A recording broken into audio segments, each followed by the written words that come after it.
அன்பானவர்களே, வேதம் சொல்கிறது, கர்த்தர் மேல் உன் பாரத்தை வைத்து விடு, அவர் உன்னை ஆதரிப்பார், நீதிமான் தள்ளாட விடமாட்டார்.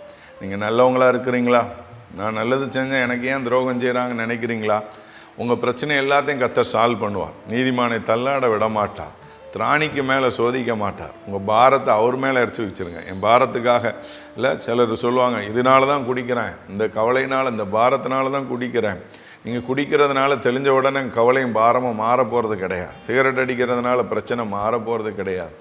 நீங்கள் மனிதர்கள்கிட்ட புலம்புறதுனால பிரச்சனை மாற போகிறது கிடையாது. நீங்கள் வைக்க வேண்டிய இடம் தெய்வம். வருத்தப்பட்டு பாரம் சுமத்துற எல்லாரும் அவர் மேலே என்ன செஞ்சுருங்க, வச்சிடுங்க. கர்த்தர் மேல் பாரத்தை வச்சிடுங்க. கர்த்தர் எல்லா பாரத்தையும் சுமந்து கொள்வார். அந்த பாரத்தை மாற்றுகிறதுக்கு வல்லமையுள்ளவராக இருக்கிறார். அதனால் நல்லவங்களை தள்ளாட விட மாட்டார். கவலைப்படாதீங்க. உங்கள் சோதனையில் ஜெயத்தை வருவார். முடிவை கர்த்தர் கொடுவார். நிச்சயமாக முடிவு உண்டு. God bless you.